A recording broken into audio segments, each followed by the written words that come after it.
హరి ఓం. నా గురుదేవుల సిద్ధ గురువుల జగద్గురువుల నా ఇష్టదైవం ఆంజనేయ స్వామి, నేను నమ్ముకుని ఆరాధిస్తున్న మాత గంగాభవాని మాత, మా కులదైవం కాళికా మాత, విశ్వకర్మ పోతులూరు వీరబ్రహ్మేంద్ర స్వామి వారి దివ్య పాదాలకు ప్రణామాలు. ఈరోజు నేను తెలియజేసే వీడియో దిష్టి విపరీతంగా ఉన్నవారికి, ఇతర ప్రయోగాత్మకమైన కర్మలు ఎవరి మీదైనా ప్రయోగించి ఉంటే ఆ కర్మల నుంచి విముక్తి లభించేందుకు ఒక తంత్రం తెలియపరుస్తాను. అది నల్ల ఉమ్మెత్త చెట్టుతో సాధ్యమవుతుంది. ఆ చెట్టు యొక్క కాయలతో అందరికీ, పట్టణాల్లో ఉన్నవారికి మాకు లభించవనేటువంటి వారు ఎక్కడైనా వారు వెళ్ళే ప్రదేశాల్లో ఉంటే గనక ఎండిపోయిన విత్తనాలను తీసుకొని వచ్చి కుండీలో పెట్టుకోవచ్చు. ఇంటి దగ్గర పెంచుకున్నా కూడాను కొంతమేర దుష్టగ్రహాలను రాకుండా అరికడుతుంది. ఆ నల్ల ఉమ్మెత్త వృక్షం పెద్ద మానైతే కాదు, సుమారుపాటిగా ఉంటుంది. నీటి వసతిని బట్టి ఎదుగుదల ఉంటుంది. నేను మీకు లైవ్లో చూపిస్తాను ఏ విధంగా ఉంటుందని.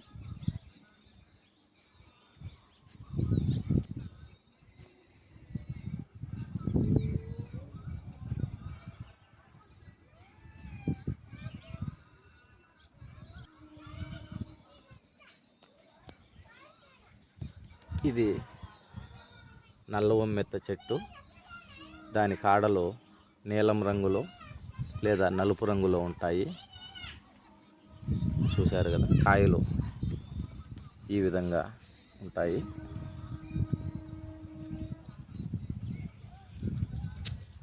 ఇవి కాయలు, ఇవి కాయలు.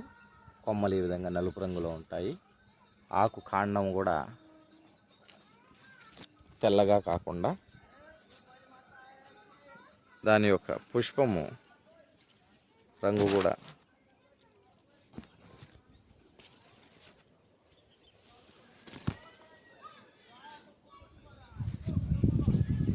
చూడండి ఈ విధంగా ఉంటుంది.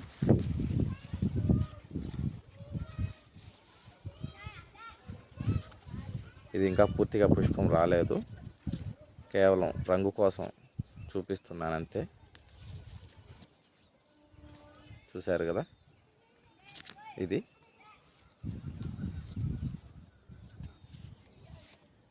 దీన్ని నల్ల ఉమ్మెత్త చెట్టు అంటారు.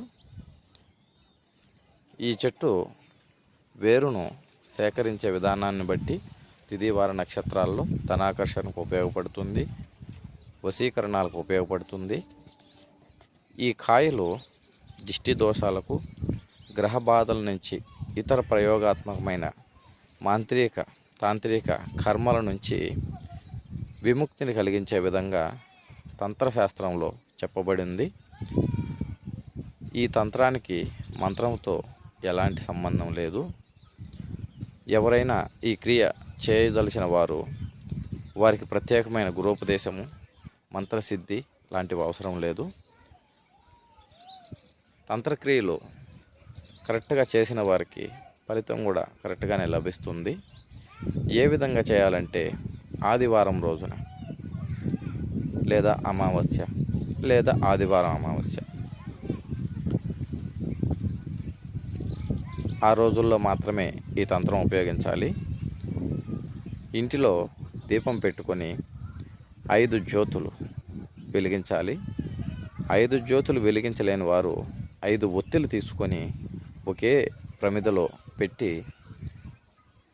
వెలిగించి అదే 5 జ్యోతులుగా భావించి పంచభూతాలకు, ఇష్టదైవానికి, కులదైవానికి నమస్కరించుకొని వారు చేస్తున్న ప్రయత్నం మంచి జరగాలని కోరుకొని, వేడుకొని, దైవాన్ని ప్రార్థించుకొని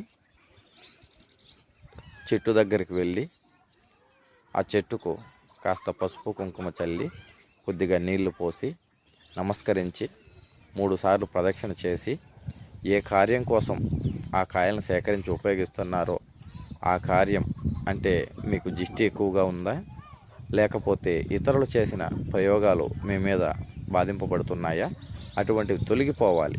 ఏదైనా మీరు కోరిన కోరిక నెరవేరాలని కోరుకొని నమస్కారం చేసుకొని పసుపు కుంకుమ చల్లి నీళ్లు పోసి కడ్డీలు కర్పూరం టెంకాయ కొట్టి 9 కాయలు తీసుకోవాలి. ఒక్క మనిషికి మాత్రమే 9 కాయలు.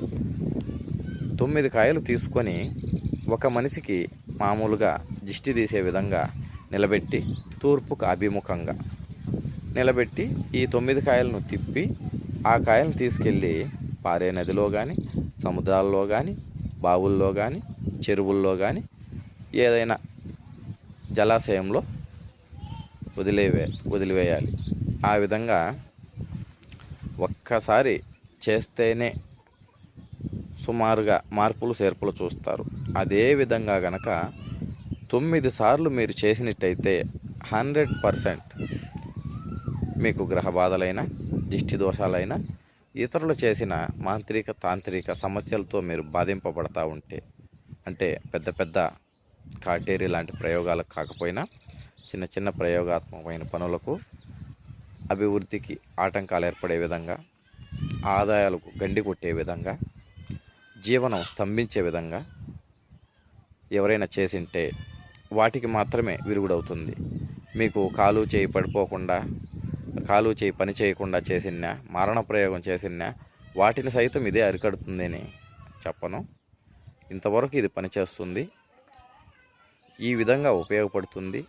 దీన్ని ఉపయోగించుకొని ఎవరెవరి బాధలు వారికి అందినంత మేర, అందని వారు విత్తనాలు తీసుకొని వెళ్ళి పూలకుండీలాగా తెచ్చి పెట్టుకొని వారి ఇంటి ముందర పెట్టుకున్నా కూడా కొన్ని గ్రహాలు, కొన్ని దోషాలు రాకుండా అరికడుతుంది.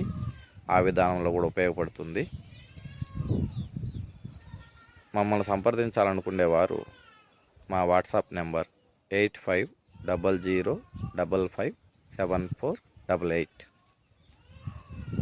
హరి ఓం శివోహం. సర్వే జన సుఖినో భవంతు.